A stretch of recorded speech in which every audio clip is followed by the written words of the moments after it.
ये वीडियो के एंड में आपको सिर्फ एक रेजोल्यूशन बताने वाला हूँ जो पर्सनली मुझे हेल्प किया है, और ये एक ही रेजोल्यूशन काफ़ी है जो भी अपनी ग्रोथ को लेके फोकस्ड है। 2025 ख़त्म होने आ रहा है, एक नया साल स्टार्ट हो रहा है, और आई थिंक सो ये ही एक रेजोल्यूशन आप सबके लिए काफ़ी होने वाला है। इसे पाना उतना आसान नहीं, क्योंकि ये एक नज़रिया है सोचने का। इसलिए मैं आपको दो चीज़ें बताऊंगा जो मुझे पर्सनली अपनी ग्रोथ में हेल्प किए हैं। ये कोई हवा में बातें नहीं कर रहा हूँ, अगर आप ये वीडियो एंड तक देखते हो तभी शायद आपको जाके मेरी बात समझेगी। ये वीडियो स्टार्ट होने से पहले एक छोटी सी स्टोरी आप सबको सुनाना चाहता हूँ। एक लड़का था जिसका 2024 एकदम ख़राब साल गया था। उसने ये चीज़ सोची थी कि यार ये साल में मैंने इमोशनल अप्स एंड डाउन्स हर एक चीज़ देख ली है, और ये चीज़ ठान ली कि 2025 को वो अपना ईयर बनाएगा। उसने पेन लिया, डायरी ली, और पेपर के टॉप पे विद डेट और टाइम मेंशन कर दिया कि 31 दिसंबर 2025 का न्यू ईयर वो अपने अचीवमेंट्स के साथ ही सेलिब्रेट करेगा। उसने अगले ही दिन हर एक चीज़ एकदम ज़ोरों शोरों से स्टार्ट कर दी।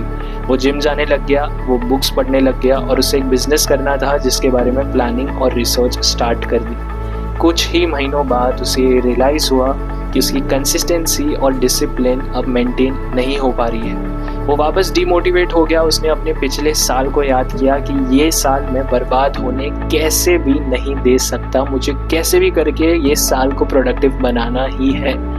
उसने वापस हर एक चीज़ स्टार्ट कर दी एकदम मोटिवेटेड होके। कुछ महीने फिर पास हुए और उसे रियलाइज़ हुआ कि उसकी कंसिस्टेंसी और डिसिप्लिन अभी भी मेंटेन नहीं हो पा रही है। इतना आसान नहीं था जितना वो सोच रहा था कि डेली जिम जाना है, डेली डाइटिंग करना है, प्रॉपरली प्रोटीन खाना है, सोने से पहले डेली बुक्स पढ़नी है, और अपने बिजनेस के बारे में इतना कुछ उसने सोच रखा था जो अब पॉसिबल नहीं लग रहा है। ना उसके पास क्लाइंट्स है, ना उसके पास प्रॉपर वेबसाइट है, ना फंडिंग है, ना ही कोई ऑफिस। हर चीज़ में उसे एकदम डीमोटिवेशन फील हो रहा था, और उसने सोचा कि यार जाने दो, एक दो महीने आराम से थोड़ा स्ट्रेस फ्री रहूँगा और कुछ नया सोचूंगा, कोई बात नहीं। देखते ही देखते दिसंबर आ गया था, और उसे ये चीज़ अब तक याद नहीं थी कि उसने कहीं कुछ डायरी में लिखा था। एक दिन रैंडमली कबर्ड साफ करते टाइम उसे वो डायरी मिली। उसने दिसंबर के टाइम में डायरी खोली और ये चीज़ पढ़ी। जैसे ही उसने ये चीज़ पढ़ी वो एकदम हिल सा गया था अंदर से। उसे ये चीज़ रियलाइज़ हुई कि साल के स्टार्ट में मैं इतना ज़्यादा मोटिवेटेड था, इतना ज़्यादा मेरा माइंडसेट क्लियर था सक्सेस को लेके कि ये साल मेरे लिए कितना ज़्यादा इम्पोर्टेंट है। और उतनी ही जल्दी उसे रियलाइज़ हुआ कि दिसंबर जब साल इतना जल्दी ख़त्म हो गया, उसने कहीं कुछ प्रॉपरली अचीव नहीं किया है।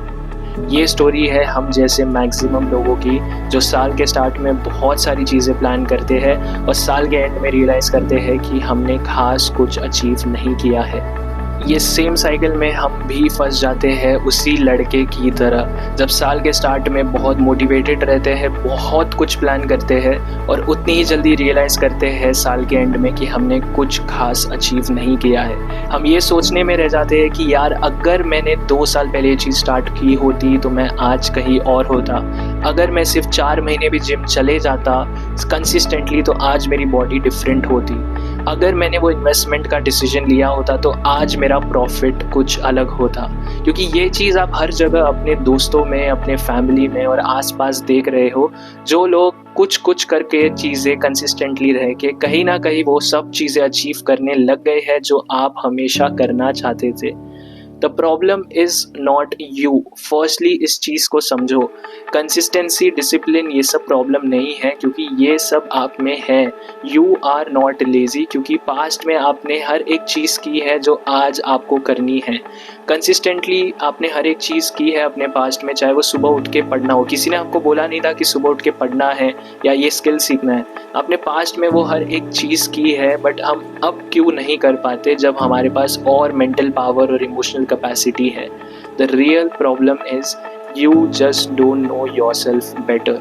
अगर आपको ये लग रहा है कि ये वीडियो बकवास है और ये जो चीज़ मैं कह रहा हूँ काफ़ी जनरल है, एक छोटी सी एक्टिविटी करके देखना। आई नो कि मैक्सिमम लोग ये कर ही नहीं पाएंगे। एक पेन लो, पेपर लो, और अपनी टॉप 10 स्ट्रेंथ और वीकनेस लिखो। 3 से या 4 से ज़्यादा आप ज़्यादा सोच ही नहीं पाओगे। अगर आपको लगता है कि खुद को पहचानना उतना ही आसान है तो आज आप शायद कहीं और होते।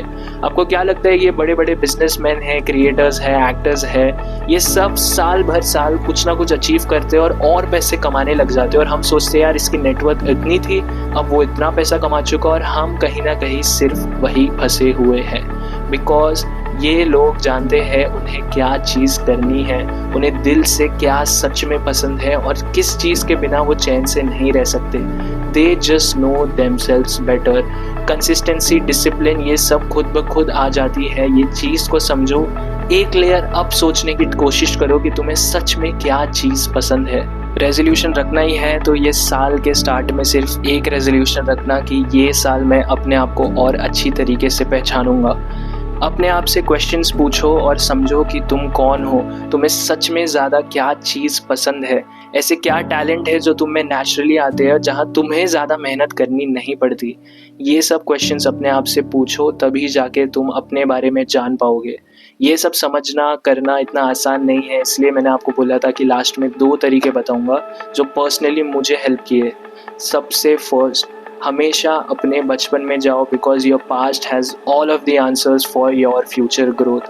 क्योंकि पास्ट में जब हम छोटे थे हमें नहीं पता था कि सोसाइटी, फेम, पैसा, डर ये सब क्या होता है। हमें बस कोई ना कोई एक आग थी करने के लिए, इसके लिए हम सुबह उठ के मेहनत करते थे।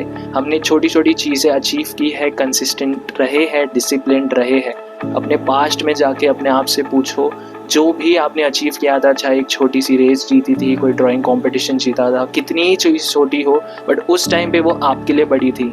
आपका माइंडसेट तब क्या था और आपका बचपन का सपना क्या था।